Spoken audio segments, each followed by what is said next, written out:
वसुंधरा राजे के फोन की घंटियां भी घनघना रही हैं और मैडम हेलो हेलो बोल रही हैं। जो बीजेपी के सभी जीते हुए हैं उन्हें आज सुबह से ही वसुंधरा राजे फोन करके बधाई दे रही हैं। ये नौबत क्यों आई है? जब ये चुनाव लड़ रहे थे तब भी पूछ सकती थी चुनाव कैसा चल रहा है, कोई मदद चाहिए क्या, मैं आऊं क्या। जीत के लिए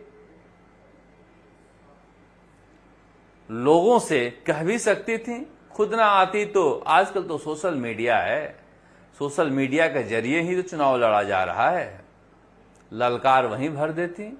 मगर अब ये कहानी पता चल रही है कि जो जीत के 14 दिल्ली गए हैं या जो हारे हुए 11 हैं, कुल मिला के 25 उम्मीदवार हैं, वो 25 के 25 ऐसा रिपोर्ट दिए हैं कि मैडम के सिंपैथाइजर, मैडम के गुट के, मैडम के चाहने वाले उन्हें हराने में लगे हुए थे। अब मैडम को इस बात का पता था या नहीं था पता नहीं, मगर ये रिपोर्ट दिल्ली जा रही है और जो दिल्ली पहुंचे हुए हैं वहां पर राजस्थान हाउस में, वहां madam he talk of the town हैं कि बता रहे हैं एक एक सांसद कि कैसे कैसे कौन कौन कहां कहां कितनी ताल्लिनता के साथ हराने में लगा हुआ था और वो तो हमारी किस्मत जो मैं जीत कर आ गया। ये बात मैडम तक पहुंच गई है। मैडम को लगता है कि रोको रोको वरना नुकसान हो जाएगा। इसीलिए बाना झालावाड़ के जो सांसद थे दुष्यंत सिंह, उन्हें मिलने मैडम ने भेजा था राजस्थान के मुख्यमंत्री भजनलाल शर्मा से और खुद सारे सांसदों से बातचीत कर रही हैं कि तीव्रता जो है नाराजगी का, उसके गति को कम किया जाए, उसकी मारक क्षमता को घटाया जाए। क्या पता वो मिडास टच बचा है या नहीं बचा है। हालांकि अभी प्रधानमंत्री नरेंद्र मोदी और अमित शाह के दिमाग में, दिल में दिल्ली की सरकार बसी हुई है। पहले वो सरकार बना लें, उसके बाद ही कुछ सोचेंगे। अब फिलहाल कुछ भी नहीं सोच रहे हैं। अभी तो राजस्थान के 14 यही सोच रहे हैं कि इनमें से कितने मंत्री बनेंगे, कौन कौन मंत्री बनेंगे। यादवों को यहां भी मंत्री नहीं बनाया, मुख्यमंत्री भी नहीं बनाया बाबा बालकनाथ को, तो क्या भूपेंद्र यादव कम से कम मंत्री तो बनेंगे। और 3-3 राजपूत जीते हैं, राजपूतों ने साथ दिया है, तो कम से कम एक मंत्री तो बनेंगे। आदिवासी इलाके में मन्ना लाल रावत कम से कम इज्जत रखे हैं, एक राज्य मंत्री भी तो बन जाएंगे। फिर जाटों का क्या होगा?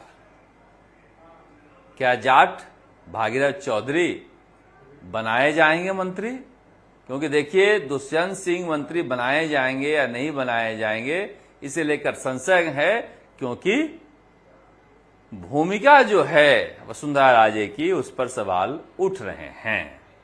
अब इस तरह की रिपोर्ट पर बहुत ज्यादा गंभीरता बीजेपी दिखाने के मूड में नहीं है कि मैडम के नहीं रहने से नुकसान हो गया। अब इस तरह के रिपोर्ट पर विचार किया जाना है, क्या मैडम की भूमिका की वजह से कोई नुकसान हुआ है? मगर भजनलाल की भूमिका भी कुछ थी क्या? क्योंकि देखिए, जो नुकसान हुआ है पूरे देश में सबसे बड़ा गड्ढा राजस्थान निकला है। सीटों की संख्या के हिसाब से आपको उत्तर प्रदेश लग रहा होगा, मगर उत्तर प्रदेश में भी वोटों का नुकसान -8.18 रहा है, मगर राजस्थान में तो -9.23, करीब करीब माइनस में 9.5% वोट शेयर बीजेपी का घटा है। उत्तर प्रदेश में तो चलो जातियों का एक कॉम्बिनेशन था जो खराब बैठ गया।